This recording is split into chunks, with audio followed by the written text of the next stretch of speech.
Let's make sure we're going, and looks like we are good. Okay, we're going. Well, everybody, hi, excited to be here with you. My name is Kim Carver. You know, it was interesting when we posted this training. This kind of came about as a discussion we were having around inviting. You know, it's Team Cup month, and people are getting in, are really focusing on reaching out and helping people. And one of the things that I do is I have the opportunity to go around and train and work with coaches.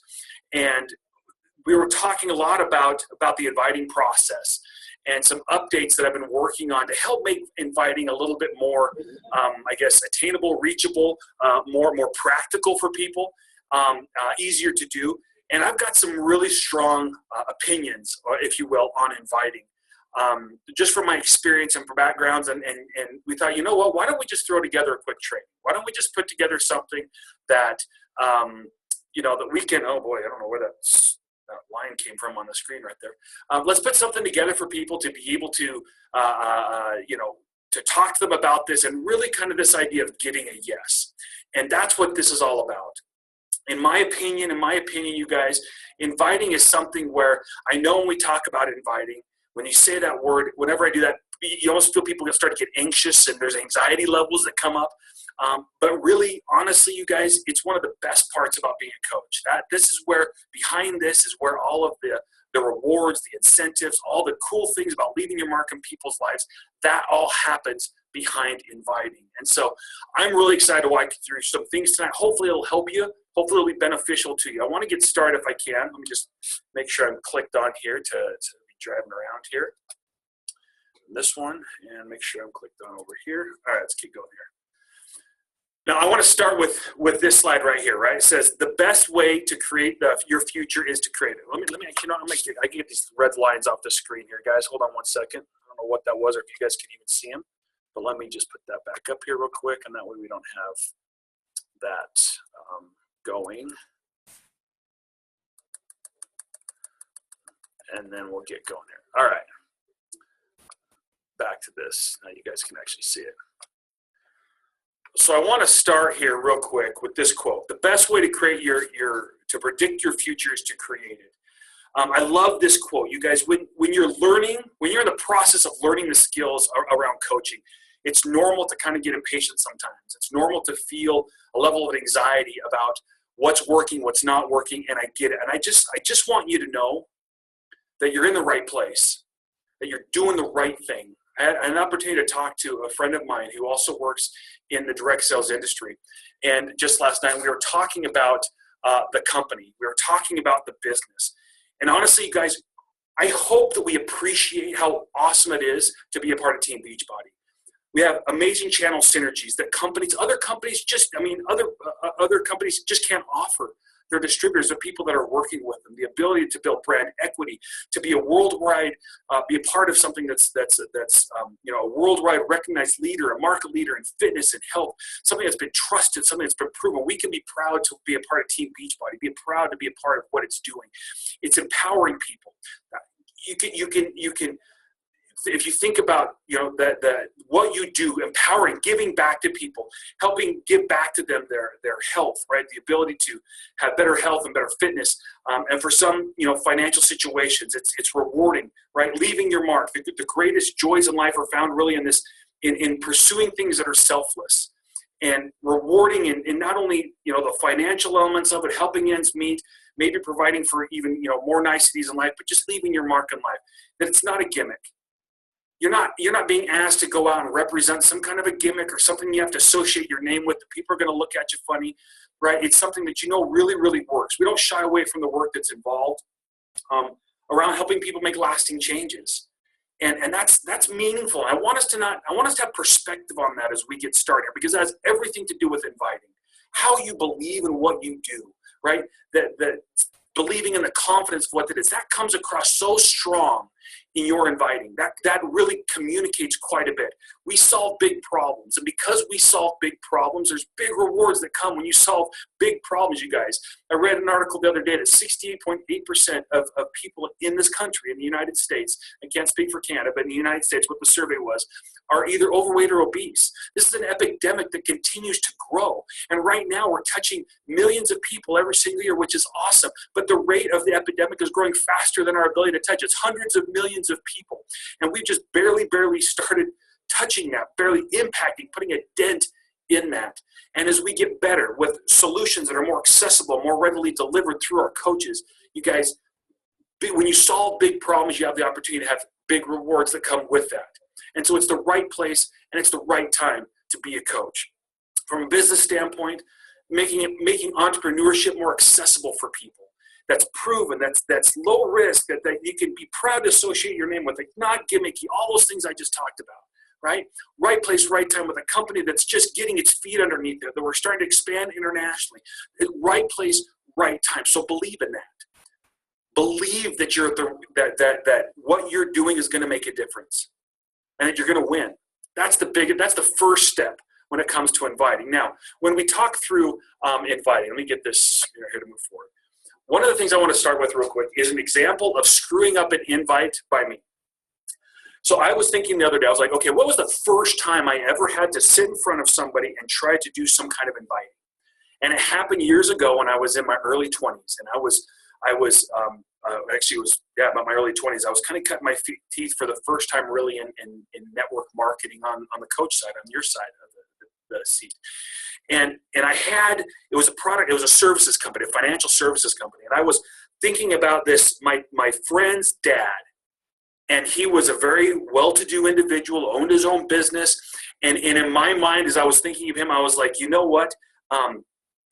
If I could help him get started, you guys, if I could help him get started, it would be such a big commission for me. If I could help him get started, oh my gosh, it would be amazing. And in my mind, I was just so, like, I built all of this up, and I'd had this moment, and I was trying to think about how I could talk to him. And I went up to him for the very first time, and I just said, hey, I just started doing this thing, and it's awesome, and I want to have you see it because I think that you'll want it. And he looked at me, and he goes, okay, well, what is it? And I was like, and I was like, well, and he goes, I don't need the details, just tell me what it is. And what I did in my inexperience, I just looked at him and I just started talking, blah, blah, blah, blah, blah, blah, just talking, trying to explain everything. And I just verbally vomited, if you will. Sorry for the gross metaphor there, but I verbally vomited all over him. And he kind of looked at me at the end. He goes, well, good luck with that, but I don't think it's for me. And when I got done, and he said that to me, I felt so stupid. I was like, I am a moron. I mean, how can I ever hope to be successful with this? And I just beat myself up about it. But I got to tell you what I learned. That was one of those times as those moments, as I reflected on that and I thought about that and I've thought about it again and again over time. That was one of those times when I started to learn a real important thing about inviting. And that's that intent matters more than technique. And I was trying to sell him something before I really understood what he needed. I didn't know if he even needed it. I was just so caught up in the commission I could make that I wanted to sell him. And that put me in an adversarial relationship with him. When we talk about, again, this idea of get a yes, this idea of effective inviting, in my experience, the root cause of most inviting struggles for coaches are these. They overcomplicate it. They think it's got to be this full comprehensive thing, and they overcomplicate everything they do. And so they end up asking very unclear questions. They come across as overly pushy. All of those pieces, right? They tend to also over-internalize it.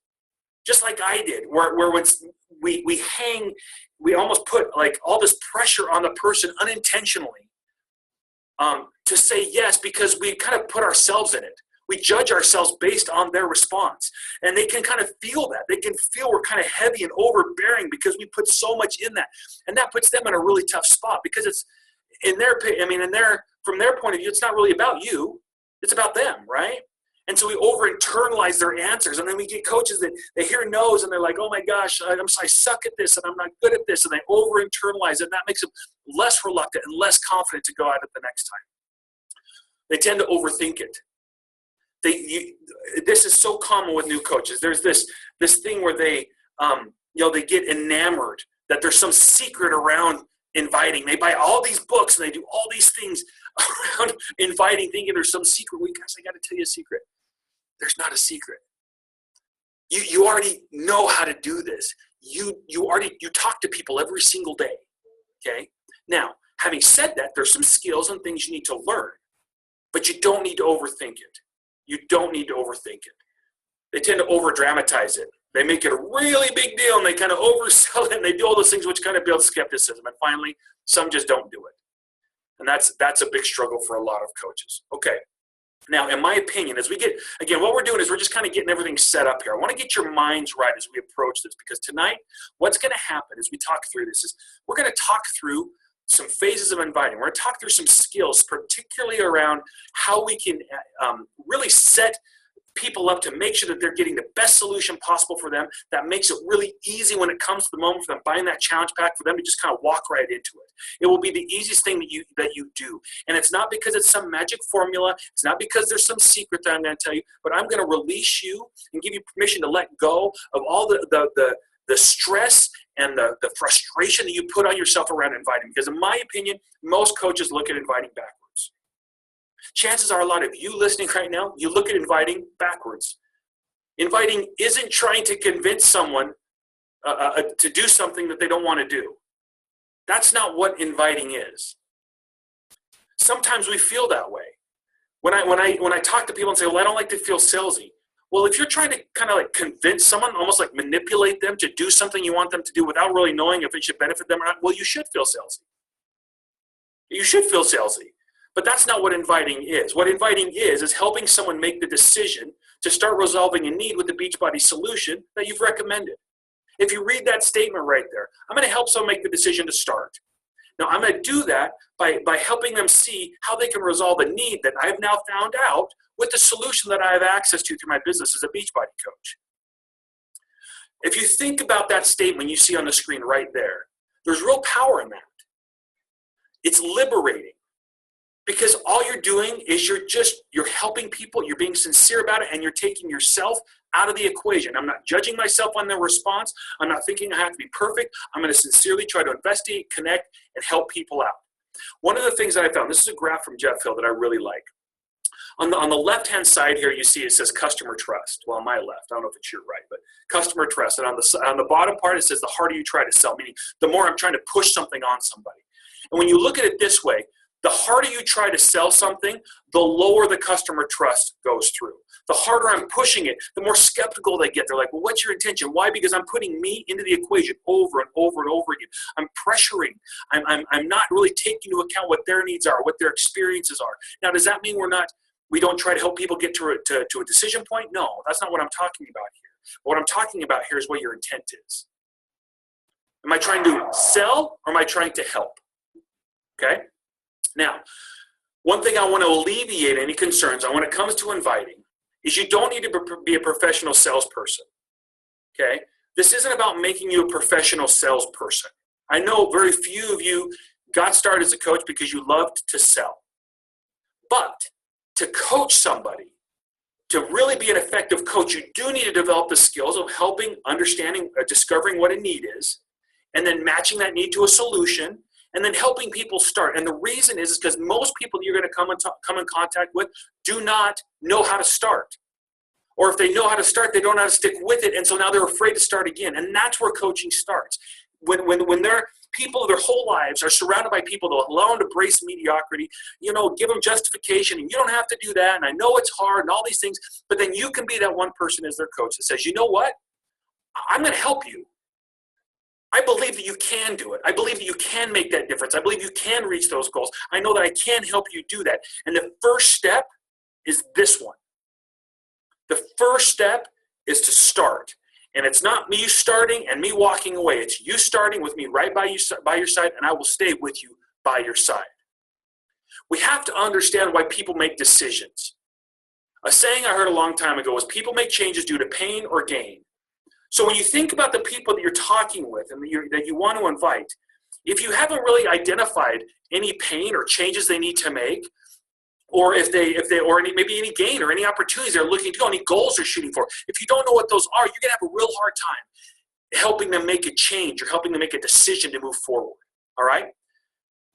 The thing you got to understand is people will let you help them make changes to solve pain or to get gain, if you will, if they trust you and if they believe that you can help them. Now, I know this is a lot coming at you guys, but I want to really frame this because, again, my experience has been, hey, we got someone that unmuted themselves. Let's just go ahead and try to mute all again. All right. If you could just mute yourself, guys, that'd be great. Thank you. It's probably someone on the phone maybe hit their cheek and unmuted themselves. I'm going to cafe mocha with hazelnut syrup, please. Uh-oh. All right. Sorry, guys. Please mute yourself, you guys. Thank you. All right. So, people may say, okay, so here we go. So now this is where we're going to go to. All right, this next screen right here, let me get this back up so I can control it. Okay. Now this takes us to the 5 phases of inviting. Now, having said this, here's what I want to break down. This is what we're going to talk a lot about tonight here, okay? Or at least the first 2 phases of it. It's important, I want to make sure I know here, what we're going to teach here, what we're going to walk through here are conceptual ideas that help you mold your own activities and thoughts to help you get people to yes. That's the goal of this. And I want to make sure I point out, look, if you're part of an organization, a group that teaches inviting, man, I would really stick with what's being taught if it's working for you by your upline, because chances are this won't deviate too far from it. But this will give you an opportunity, if you are that kind of person, to maybe expand that thinking a little bit. And maybe if you're still unsure about inviting, this 5-phase approach will really help you, because the goal of it is to increase your success by having more highly motivated prospects, by discovering important problems and desired results before asking for the decision to start. Now, these 5 phases are really simple. The first one is to form a relationship. Now, the reason why that first phase, again, these are phases, okay, guys? The reason why that first phase is so important is because it establishes your intent by focusing on the person and putting the relationship first. The second phase then is to identify a need. Now, we want to identify a need for the reason we just got done talking about, right? When we've identified a need, people make decisions for pain or gain, right? And so when we identify that need or a goal in this section, that really sets us on a path to be very, very successful with helping them get started, okay? Tonight, we're going to talk about these first 2. I'll show you the rest of them real quick. The third phase is then to share the information. Once you guys have identified that need, then to share that information and get feedback, okay, to make sure that the solution you've matched up with them really is really something they see themselves doing, and we'll talk about that tomorrow. Then after that is assuming success. Now, this is a really important one. We're going to talk about more tomorrow. But at this point, if you've done these first 3 phases correctly, that 4th phase is really easy. It's really a simple, like, hey, here's the link, let's get started. We'll talk about that more tomorrow. And then finally, as you all know, that there's the 5th phase is the follow-up phase. A lot of people, it takes several points of contact, several ways of touching base with them before they get started. So that follow-up phase. So we'll cover, again, tonight, the first 2 phases, forming a relationship and identifying need. And honestly, we're going to spend about 90% of the time on identifying a need and about 10% on forming a relationship. And I'll explain why in just a second. And then tomorrow, I'm going to cover the rest of the steps. Okay. So let's get going here. Phase 1, forming a relationship. You know, I was talking to a coach today, and we were discussing this part of the inviting process. And she says it's very surprising to her how many coaches, they get taught what inviting is, they get taught what inviting looks like, but they jump right into the invite. Like the first message that goes to people is about, hey, have you checked out my challenge group? Or hey, I've got a challenge group, I think you should check it out, and all that stuff. And it's so counterproductive, okay? The forming a relationship, like I just said on the previous slide, is really where you establish your intent. That I'm putting the relationship before, first and foremost. My goal is to help you, okay? And so I think we all get that. I think we understand intuitively what that is. But sometimes I think when people don't do it, they feel like they're not supposed to.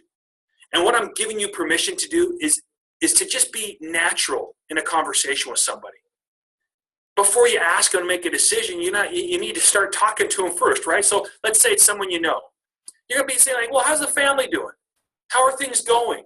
I haven't, I saw you a few weeks back and this was happening. How's that going right now? You start up a conversation to kind of talk through, kind of validating and reestablishing that relationship with people, Maybe it's people you know, but not that well. High school acquaintances, you saw them on Facebook, you've been trying to figure out how to reach out to them.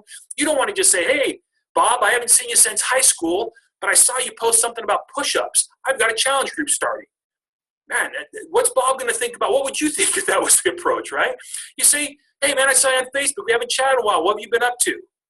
Okay? Or I saw you on Facebook. I saw you're into fitness. What have you been doing? Or so, I don't know, just something to kind of establish that relationship first and foremost. Maybe it's people you don't know, okay?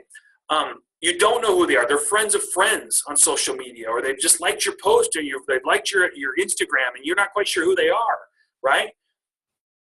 That kind of an approach again. Hey, I just saw your post. I want to say thanks for sharing that.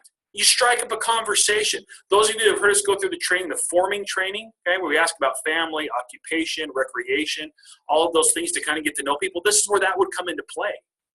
If you don't know what I'm talking about, there's a tool in the back office called How to Build Relationships. You can look through it. I wasn't going to go through it tonight, but for time, I'm not going to. So if there's a lot of feedback that you guys want me to go through for me, I'm happy to do it tomorrow. Just give me some feedback on the video.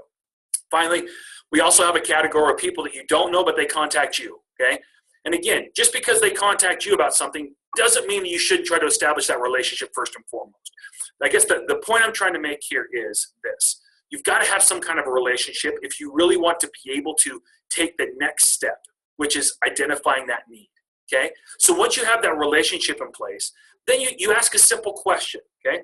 Hey, I want to reach out to you real quick about a fitness challenge I'm starting next week. See if it might be a fit for you to have a few minutes. There's 100 of these type of little questions. And it might happen in the same conversation. It might be you're catching up and you're like, hey, you mentioned you're into fitness, or you're this or that, or what are you doing? And if it feels right, you might ask that question right there, if it makes sense to do so. But the point is, I've got the relationship, and then I look for an opportunity to kind of bring up the conversation about a need. Hey guys, we're on. Can you mute yourself, please? Yeah, we've got a group of people that are talking, and please mute yourself, guys. No way, really? Yes, way, we can hear you. Thank you. All right, guys. Sorry, guys. All right. Thanks, guys. Okay, so we go forming that relationship. I want to reach out real quick about that. We transition now into identifying whatever we say right there. What we're really asking for, you guys, is, hey, can I just ask you a few questions? Because honestly, to identify that need, you're going to have to ask a few questions. And so you just want to be able to get permission to do that. Now, sometimes you'll have people that will come up to you. Let me just click this back on again. Okay, good. And you'll have people that will come on and they'll say no. If they say yes, great, you can go ask them. But they say no.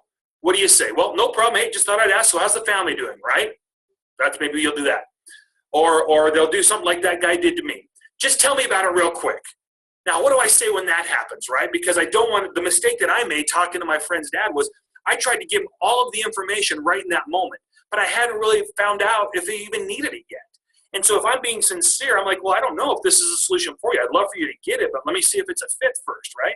So I can say something like, hey, there's a few options. Let me just ask you a few quick questions and see if they will be a good fit for you. That, again, demonstrates my intent, right, to make sure that I'm not just selling something, but that I'm helping them. Another one you'll hear is, well, just how much is it? Just tell me how much it is right now. People want to get to that point really, really quick, right? And so when that happens, guys, don't get sucked into it again. You don't know what they need yet. You don't know what the cost is going to be yet. Maybe you sell a lot of all-access challenge packs, right? But maybe in this case, it wouldn't really make sense for him to do that. So maybe you say something like, hey, well, there's a few options. And the cost depends on which one is the best fit for you. And I don't want to recommend something that isn't the right fit. Can I ask you a few questions to see? Okay. The point is regardless of what they say, what we want to do is get to the point where we can get permission to just ask them a few questions. So when you think about it now, you think about the situations that you've been in. How have you created those moments? How have you created those opportunities? We want to get to that point, okay? Now, I want to take the rest of the time really and talk about phase 2. To me, this is the most important phase. Because if you can do this phase correctly, if you do this phase right, the rest of, I mean, it is like, it's your chances of having them successfully get started in your challenge group increase dramatically, okay?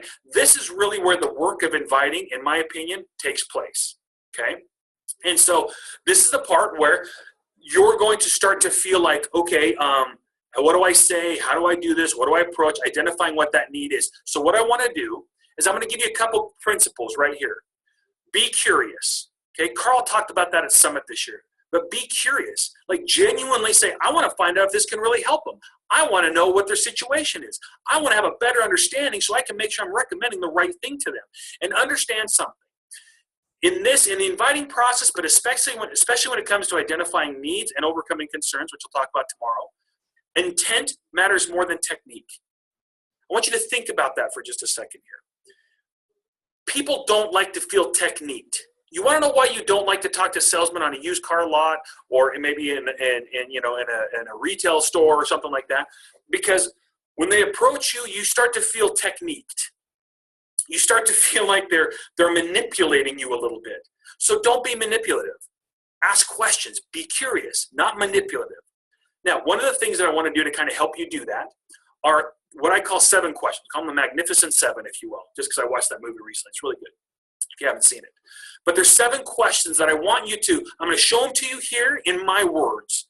And I want you to look at them and understand them. And then I want you to think, how can I put these questions in my own words? How can I, when I'm talking to somebody and trying to identify a need, how can I apply these 7 questions? Because these 7 questions do something very important for you. They help you discover what the problem is, how significant or impactful the problem is for that person, maybe what's tripped them up in the past, and what solution you think would work best for them.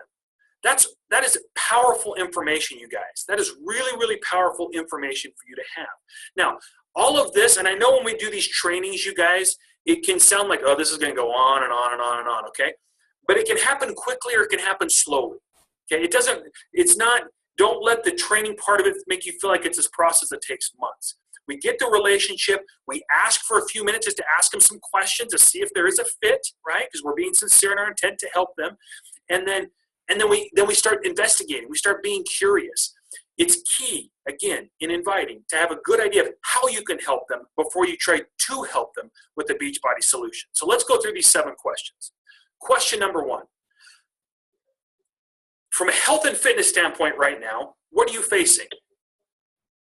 Now, I don't know how you would say this. I might say it differently depending on the conversation. But the purpose of the first question is to frame the conversation. What I mean is, I'm asking you about anything you're struggling with in regards to health or fitness. Now, remember the title of this training is Get a Yes. So what I want to do is, how can I get a yes? And a yes is just a positive response where they answer you, where they give you a response that kind of, where they're giving you an answer to the question that you want. So they say, well, you know what, I'm actually struggling with this, or I'm working on this, or this is something that kind of keeps tripping me up. And I always say here, the first thing you always do, and you're going to see me on every one of these slides, I want to listen first. Listen to what they're saying. Listen with the intent to understand, not with the intent to respond. And after they share that with you, then you're going to go on to the next question, okay, which I'll talk about in just a second here. But if they say no, if they don't really engage, oh, nothing really, I'm not really doing anything, okay? Now, you've got a couple options here. We don't want to force them, but you can genuinely ask something about, well, wow, that's awesome. What are you doing to stay on top of things, okay? That's a conversation. And honestly, what you'll find is in those type of conversations, like with that type of a question, is it in many times will lead you to something that they are struggling with. Or maybe they're just really on top of stuff, and that's awesome. And really, at that point, maybe there's nothing really that you've got that will help them out. And that's fine. We keep that relationship alive because you don't know what it'll be like down the road. But let's say that you ask that question. I frame the conversation. They tell you something they're struggling with. That takes us to question number 2. So how is that a problem for you? Or on a positive side, why is that a goal for you? Okay. The purpose of this one is to understand why it's a problem or goal, and how big the problem is for them. You guys, people, you need to have an understanding really of if it's really a big problem for them or if it's just kind of a nuisance. You want to have them talking through that, because as you talk through it, not only is it giving you information, but it's causing them to reflect. Okay? It's causing them to think about it. Now, if they give you a yes answer, I haven't been able to do this, or this is the problem. They start talking about it, or here's the goal that I've got. This is why this goal, matters to me. You listen first, but then you want to ask specifics.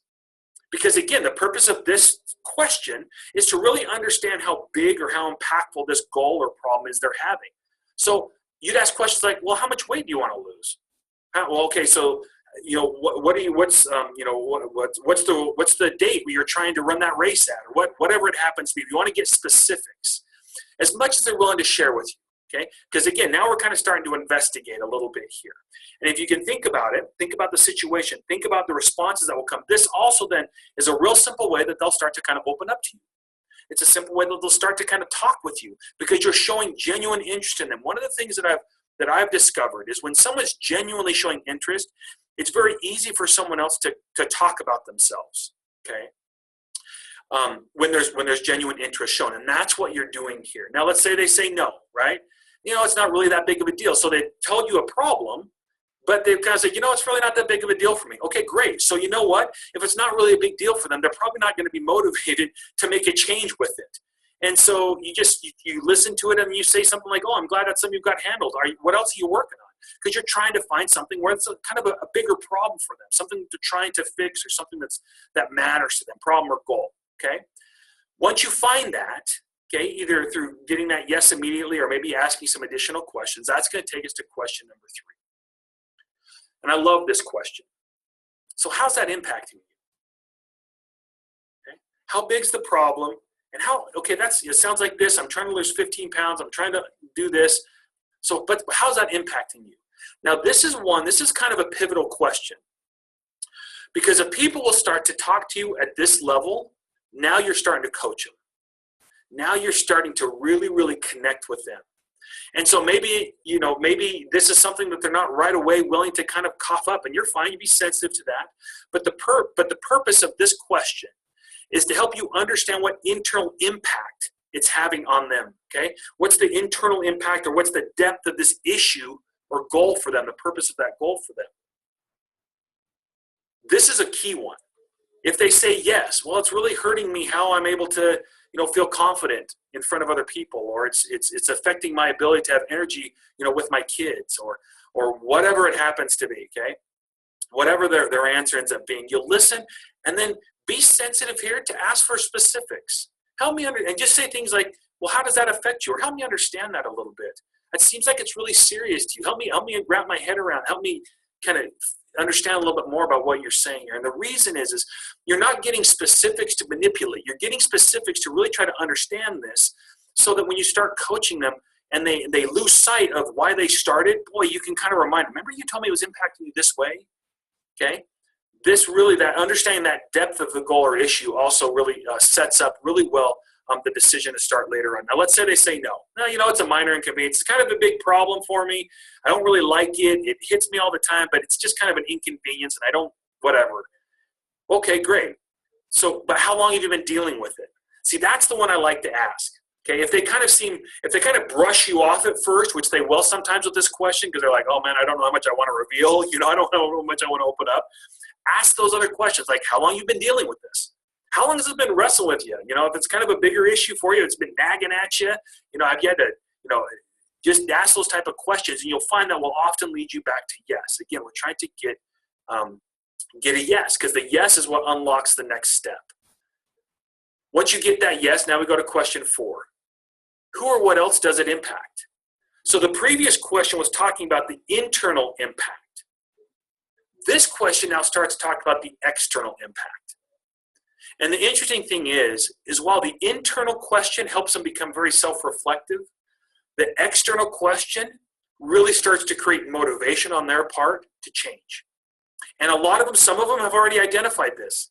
And that's part of the reason maybe why they're engaging with you, talking with you. But if they haven't, it's a really good point to help them to connect that dot. And it's a good thing for you to understand in part of the investigation process of finding this need. So just to sum up, I've found what the need is. I've identified that it's kind of a big need. It's something that's really important to them.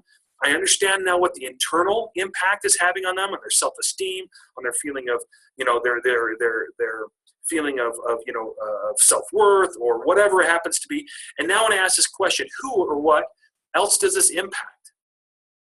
Well, a yes here would be like they'd tell you, well, it impacts my spouse, my lack of confidence, and or it impacts my kids, and I'm embarrassed to get in the pool with them, or I don't have the energy to be able to do this, or I don't like the way I feel when I'm at work, and I'm not able to stay awake and alert throughout the day, or whatever it ends up happening. This is the impact. And then again, as appropriate, ask for specifics, not because you're trying to manipulate, but because you're trying to understand. If they really lay it out for you, you don't need to get specifics. But if they kind of give you a surface and just kind of ask them a little bit, well, tell me a little bit more about that. How does that affect them? How do you know that's affecting them? Okay. If they say no, I really don't think it hurts anyone. These ones are really interesting because this is a good opportunity for you to start to create some motivation to help them change. If they say, I don't really think, they kind of take that attitude, like, I don't really think it impacts everyone, it's just kind of just me. Ask a question. Well, do you think other people notice how it impacts you? Kind of force them to think outside of themselves a little bit, okay? How do you think things could be different, at work or at home if that wasn't there? Have you ever thought about that? Have you ever considered that? Again, the point is that we get a yes. And a yes in this standpoint is where they kind of identify how it impacts people outside of them. Once we do that, we go to question 5. Question 5 is, so what would success with this look like for you? What does success look like? So we go through, I've identified the need. I know it's a big need. I've looked at some of the internal implications and how it makes them, impacts internally. I've looked at the external implications. And so now let's start talking about, well, what does success look like for you? Okay. So this is the issue. What would that be? Okay. And again, the goal here is, the purpose here is to help identify a clear goal or outcome. So now we kind of get down to, we're really sharpening our focus on what the solution needs to be. I need to lose 15 pounds, or I need to be able to, improve my health, or I need to be able to fit into my, my bathing suit by the time I go to, my summer vacation, whatever it happens to be. You guys know what I'm talking about here, all right? Once we identify what that is, one of the things I like to do here after we listen is to restate. And the reason why I like to restate is because sometimes they'll give you kind of an easy one, but when you restate, they might change, they might kind of reframe it a little bit for you. So what I mean is you would say, so what would success look like for you, Alex? Well, I really want to lose 15 pounds. Okay, so losing 15 pounds would be the most important thing for you. Restate that back to them. Okay. Once you do that, you're ready to go on to the next question. Now, if they don't give you that answer, I don't know what it would look like. Honestly, I don't have any idea. This is where, again, now you're starting to coach. Well, then you'd say something like, well, what would you imagine it would be like? What would imagine it would be like to be able to lose that weight? Would it be, is it just to get your genes again? Is it to lose a certain amount of weight? And kind of push them on that until we identify what that clear goal or outcome is. That takes us to question number 6. Question number 6 is we need to identify constraints, because now at this point, again, you understand what the goal is, okay? We understand how big it is, if it's impactful. I mean, what the problem is, if it's bigger impactful, the internal impact it's having, external impact. We kind of define kind of what specifically success would look like for them.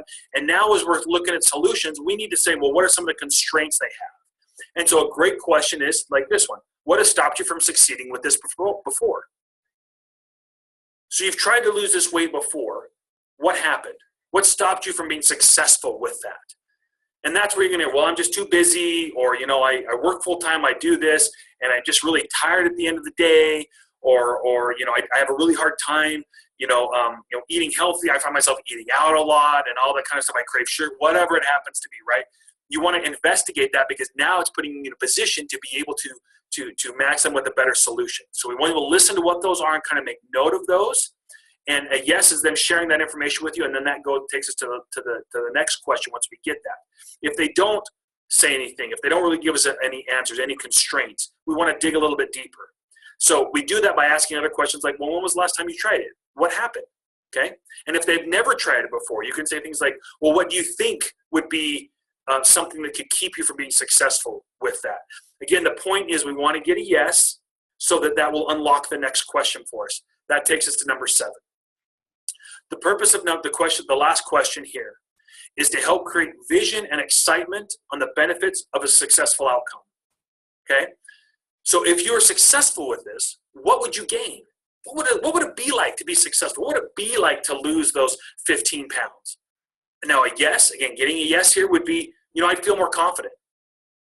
I'd feel more confident. And this is a great place to get more specific. I'd feel more confident. Well, great. Well, what would that mean for you? How would you carry yourself differently? And help them start to kind of create a vision what that would look like, okay? If they say no, I don't know, then again, you have to kind of walk them through that. But the important point is the purpose of this question is to help them create some vision and excitement on the benefits from a successful outcome. And guys, look, I know when I lay out these 7 questions, some of you out there are like, well, yeah, this is like these ideal perfect incomes and your outcomes. And you're right, guys. When you're going through this, not everyone's going to respond yes, no, super easy. But that's the reason why I put the purpose there. Because if you're asking them, well, if you're successful, what would you gain? What I'm trying to do is help them start to see what that success would look like, the benefits of that success. Because if I can help them do that, then now they're becoming even more motivated to make the change, to get started with me, okay? Once I get a successful yes out of this question, now it's time to go to the restate. And the restate, this comes back again to your intent. And it really helps you make sure that you've understood. So when I say restate, what you're doing is you're just going back to them and say, okay, great. Based on those questions I asked you, this is what I heard you say, okay? It would be something like this. Here's the example. Thanks for sharing that with me. Just to make sure I understand, what I heard you say was that you wanted to lose 15 pounds because it'll help you feel more confident and have more energy to be with your kids. And you've got a lot on your plate, so it's been hard for you to find the time to go after this goal. Now, what that does is it tells them that you were listening. And then you ask this question: did I miss anything that's important to you? Now, the great thing about that question is it kind of opens the door up where they're going to tell you if they answer that question in any way, just know the next thing out of their mouth is going to be the most important thing to them. Okay? It will probably be super important to them, so make sure you listen really carefully. But if you've done these other steps right, chances are the answer is going to be no, I think you got most of it. Okay? The great thing about that is when they hear you say that, what you've just done with the restate is you put yourself on their side. Now this isn't you trying to sell them something. This is you investing and looking at the issue they're facing and trying to help them out with the solution. After identifying a need, now then we go into that share information, get feedback. That's the next step. And we do that, again, by once they say to answer the question, is there anything important to you that I've missed? They say yes or no, and they give you that feedback, and you say, great. I want to just share something with you real quick that has helped a lot of people in your similar situation, and just see what you think. Really disarming, really simple. Hey, I think this can help you. It's helped other people in your similar situation, and I just want to see if it might help you. You're still giving them the power to say no if they need to, but now what you've done is you've said, hey, I've heard what you're saying. I know where you're coming from, and I think I've got something that will really help you out, and I just want to show it to you and just see if it fits right for you. Okay, that bridging question, that stepping question, is important. Okay, is important. And that will take us into the training tomorrow. When we talk about sharing info, getting feedback, then we actually start about getting them started, okay? And then we go into then the follow-up pieces. So here's the takeaway from today. There are the first takeaway is about the importance of the relationship. Don't just run into the inviting, asking them about challenge packs and stuff without establishing a relationship first. That's the first phase. Once you kind of have that, you're in phase 1 and you feel like, hey, I've kind of got it, and they understand my intentions are to put them first. Great, now I'm ready for phase 2. And how do I do phase 2? I ask them if I can just ask them a few questions because I just want to see if the fit's there. I'm just trying to help people, but if it's not the right fit, I don't want it. I don't even want to talk to them about if there's not a need there. And then once I get permission to be able to ask those or to ask a few questions, then I go through these 7 questions real quick. And again, it might be quick. It might be slow depending on how much they want to talk with you, but each question has a purpose. The first question is to frame the discussion. I just want to make sure I'm framing it around health and fitness. I'm not talking about health and fitness and your favorite clothing. I'm just talking about health and fitness. And so I say something like, from a health and fitness standpoint, what are you facing right now? Then the second question is to help me understand why it's a problem, how big a problem it is. So I say something like, so how's this a problem for you? Or if it's not a problem, why is it a goal for you, right? Why is that a goal for you? The next question then, number 3, once I understand that is I need to start understanding, now that I've kind of, I've understood that what the problem is, and I know it's a significant enough problem, I need to start drilling a little bit deeper. The first step I go is, how is the understanding the internal impact? So how's that impacting you? Then I want to take this next step. And again, this is the one where the motivation starts to kick in. Once I understand the internal impact, I want to kind of force them to think outside. And that's good for me to understand this as well. Understand what that external impact is.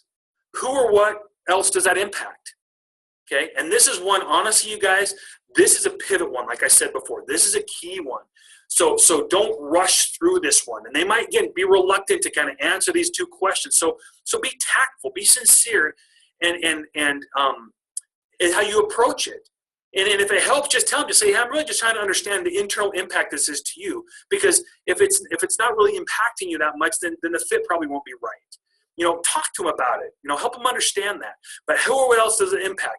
Then we want to find out, okay, so now that I understand what that looks like, now let's start talking about what success would look like. I want to make sure I really understand the goal would be. What's that initial success? Is it losing those 15 pounds? Is it getting back into those jeans, getting into that swimming suit? Is it being able to go, someplace in my high school reunion more confident? What does that look like for you? What would success look like for you? Because now I'm starting to build in them a vision of what that would look like, and putting myself in a position where I can say, look, I'm a solution provider. I can help you with this. And then I want to make sure I understand any constraints they have. Okay, so great. That's what it looks like. So what stopped you from doing this in the past? Help me understand where you've tripped up on that. Have you tried this before? I've never done it before. Okay, so what do you think could possibly be a constraint? I want to make sure that the fit's right for you. And then finally, when we kind of get them to that point where we understand all those pieces, okay, the creme de la creme is just that real simple question. It's like, if we were successful in doing this, like, how do you see yourself benefiting? What would you gain from it? How would your life be different from that? And honestly, this is the one where if you've done all the other ones right, you can even just tell them, say, I want to get a sense for you how excited or how much this means to you. Like, if this did happen, if you did change this, if this did, what would be different? And now they really start to make those. Honestly, from a psychology standpoint, what's happening is they're saying yes and yes and yes and yes and yes, and all those yeses, and seeing themselves in it, and you're understanding them. It's just walking them to a point where they're ready to make a decision because they trust you, they believe you, they see that you understand where they're coming from, they see a solution that they want, that you can help them provide that. And that's why these first 2 steps are critical. These first 2 steps, and that's the reason why I just focused on them. I want to have a whole training just dedicated to them, okay? So now, here's the homework. Okay, here's the homework for this.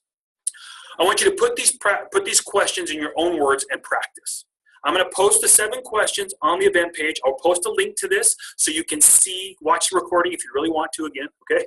I'll post it on so you can watch it again. I'll put the 7 questions there, but I want you to just look at them and say, okay, well, how would I articulate this? And I know it would be different, so maybe do it in different situations. How would I ask these things for people that I know? Maybe think of an example you've done recently. People I kind of know, like my high school, friends I haven't talked to in a few years. People I don't know that I contact, or people that I don't know that contact me. Put these questions in your own words, and then I want you to practice them. And what I'm going to ask is, after tomorrow's training, after we kind of button all of this up, one of the things I'm going to ask you to do is I need your feedback on it. I want you to know how effective this is. I want to know how effective this is and how we can get this. Because honestly, you guys are kind of on the bleeding edge of kind of updating how we're going to be teaching and inviting to our coaches. And I think this is a real simple way that's not manipulative, that feels natural to people, that if you do that and you think through these phases, it will really help you be very, very effective at getting to yes. Okay, you guys? So the last tip I'm going to say with all of this stuff is this one. Stop trying to find the secret and just focus on learning the skills. What I've shown you tonight in identifying a need, those 7 questions, it's a skill. Those 5 phases, it'll be a skill. That as you practice them, they'll become very intuitive. You'll understand it. but it's going to take time to learn those skills. The first step in learning those skills is knowing what they are. The second step is practicing them. The third step is messing up and learning from your mistakes and going back and getting better and keeping going at it, okay? You'll get better at it as you go. I'm going to tell you a story right now to kind of illustrate this as we wrap up. Because for me, all of the stuff I just talked about right now can be really boiled down into one experience I had a few years back. This is actually a good experience, not like when I screwed up the invite initially. So it was about, 3 years ago, 2.5, 3 years ago, I came home from work, and my wife informed me that my then 8-year-old son had broken the last remaining shelf in our refrigerator. Okay, we call him the little gorilla. He's always climbing on stuff, and he broke the last shelf in our refrigerator. And she told me, Kim, look, we need to get a new refrigerator. Now, I'm a typical guy, okay? And so I'm like, look, the refrigerator's fine. It keeps the food cold, and it keeps it dark. I knew that there was now no shelves. I knew that the light in the freezer didn't work anymore, and sometimes it, overfroze, I guess, our food. But for me, I was like, I don't see the need to go out and buy a new refrigerator. But my wife very tactfully let me know that this was no longer an option, that we were getting a refrigerator. And I've learned, my wife and I actually are going to celebrate 20 years of marriage on Friday, tomorrow. No, sorry, next Friday. Okay, next Friday. And I've learned that when my wife talks like that, I got to listen. And so we looked at it, we said, okay, here's what we're going to do. It's a pretty big expenditure. So we said, hey, look, in a couple of weeks, it was one of those weekend sales. I think it was like a Labor Day, Memorial Day sale when all the stuff's on sale. And we're like, okay, we're going to go on that weekend, and we'll look for stuff to try to get it, when it's the lowest price possible. And we kind of identified 3 places that we want to go to. And so the day came, and we were going out, and I remember we walked into the appliance store. And as we walked in, there was this army of salespeople kind of standing there. Very intimidating, actually. I don't know who told them to do that, but it was ridiculous. And as we walked in, one of the salesmen approached us, and he said, hey, folks, how you doing? What can I help you? What can I help you with today? And my wife said, we're here looking at refrigerators. Now, I got to explain something to you. My wife and I haven't been married for as long as we have been. We've developed a very successful strategy when it comes to making these types of purchases. My wife is the one that really has, my wife is the one that has the need, right? But my wife is also very easily backed into a corner by salespeople. Literally, at my house, you guys, I've got more subscriptions to magazines and stuff because if a solicitor catches my wife at home, we're buying it. I don't care what it is, a 50-pound bag of potatoes. I don't know what, we'll buy it because she gets backed into the corner really. She's very nice, she's sweet, and she just doesn't say no. And so what I do is when we're in these situations, she goes and she'll talk to the salespeople, and I will remove myself far away from the situation so that when she gets backed into the corner, she can drop the I need to go talk to my husband card, and then she can escape and come over to me and talk to me about what's going on. So anyway, we walk into this appliance store. We say that, we say, hey, we're looking for refrigerators. And the guy looks at me and he says, he goes, okay, you know what? You came to the right place, the right time. He goes, we've got some amazing deals on refrigerators right now. Come right over here. And he takes my wife, and I just kind of go over to the stoves or something. I don't know where I went. And I can kind of hear him, right? He's like talking about showing the different models. This one's $500 off right now. It's got the latest this, and it's got this. And this one over here has got this really cool, feature where the door opens, but it doesn't really open. It just kind of opens half to the inside, all this kind of stuff. And he's selling her on all these features. And honestly, you guys, he's doing just what you think a salesman would do. And he was doing, what, and at the time I was like, okay, well, yeah, that's what he's doing. And my wife came over to me afterwards, and she says, well, she did the whole, I got to go out talk to my husband thing. She came over and I said, well, what do you think? And she says, oh, I don't know. I kind of like that one because of this. And I kind of like that one because of this. And I said, okay, great. I said, well, here's what you're going to do. Go over, let's go get his card. He's going to try to tell you, just make a decision right now. And he's going to say, I'll do this for you right now. And just remember what that is, because even though we may come back later, we're still going to get that, even though we're not buying it right now. And then we're going to go to another place. Because another one of our rules is we always go to multiple places. We don't always just go to the same place. We went over there, we got his card, and we left. Then the next place we went was Sears. And I say Sears because this was the good part. And we walked, just like the previous scene, we walk in. As we walk into the appliance section in Sears, a salesman came up to us. And he said, hey, folks, how you doing? We said, we're doing great. He says, how can I help you today? My wife says, we're looking for refrigerators. And before he even opens his mouth, I start doing my little sideways shuffle, right, to remove myself from the situation as per our strategy. But then what came out of his mouth next stopped me. He said, great, can I ask you a question? He goes, do you have children? And I stopped. My wife said, yeah, we've got 4. He goes, well, do they drink a lot of milk? My wife said, no, not really. We don't drink a lot of milk in our house. And he's like, great. He goes, if you had to tell me what's the reason why you're looking for a refrigerator today? And he just starts asking my wife questions. He's asking her what's most important to her. What doesn't she like about the refrigerator she has right now? What's been the thing she has liked about it? If she were to create her perfect refrigerator, what would it have? He asked her about, probably took like 5 minutes, but let me tell you what happened in the process of this. You know, I recognize people who know what they're doing when it comes to sales. And when he's asking her these questions, I just kind of make my way over. And I'm standing next to my wife and I'm looking at her, and now I'm saying things like, well, tell him about the ice maker. Remember that thing that you were wanting about the ice maker? Tell him about that. Why? Because I was fine with the refrigerator. What's my need? My need is that she gets what she needs. And this guy's clearly talking, trying to find out what we need, okay? Now, I know they both wanted to make a sale. But this guy took the time to ask me what we needed. And then he said, after, 5-6 minutes having this conversation, he said, based on what you've told me, there are probably 3 refrigerators I'd recommend. And he walked over and he talked about each one and the reasons why he recommended them based on what our needs were. And he just said, I'm going to let you folks talk about it. I'm going to be right over here if you have any questions and when you're ready to make your decision. And then he walked over the room. My jaw just dropped. He hit the floor. Now, I'm going to ask you a question. Of these 2 salesmen, which ones do you think we bought from? Of course, we bought from the guy on the right. Well, my right, your left. Okay? We bought from the guy from Sears. Why? I knew they both wanted to make a commission. I knew they both wanted to be able to make the sale. I knew that. Okay? That wasn't a secret to me. And honestly, I didn't begrudge that they wanted to make the sale because I had a need. But one guy communicated to me that his primary need was to sell me a refrigerator, while the other one communicated to me that his primary concern was to help me fill a need that I had. So when you think about this, everything we just talked about tonight is to help you be the Sears guy and not the other guy. And when you do that, you can approach people with tons of confidence because you're with an amazing company with products that are proven.